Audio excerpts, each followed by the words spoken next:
Magandang buhay sa lahat. Liza Soberano, new update.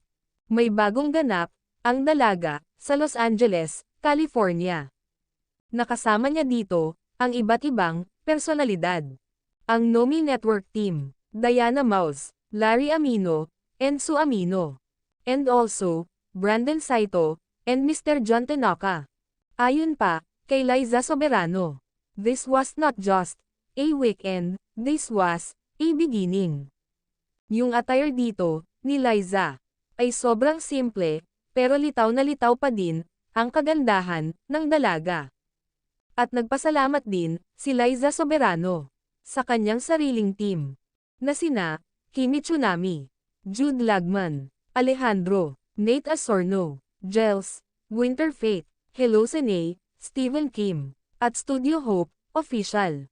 Natuwa ang mga fans, dahil sa team ni Liza Soberano, ay walang nabanggit, na pangalan, ni Jeffree O. Ang lalaking, pilit na ikinakabit, ng mga bashers, sa pangalan, ni Liza Soberano. Patuloy ang pagka-hardworking, ng dalaga. Kaya ito ang isa, na nagustuhan sa kanya, ng kanyang masugid, na tagahanga.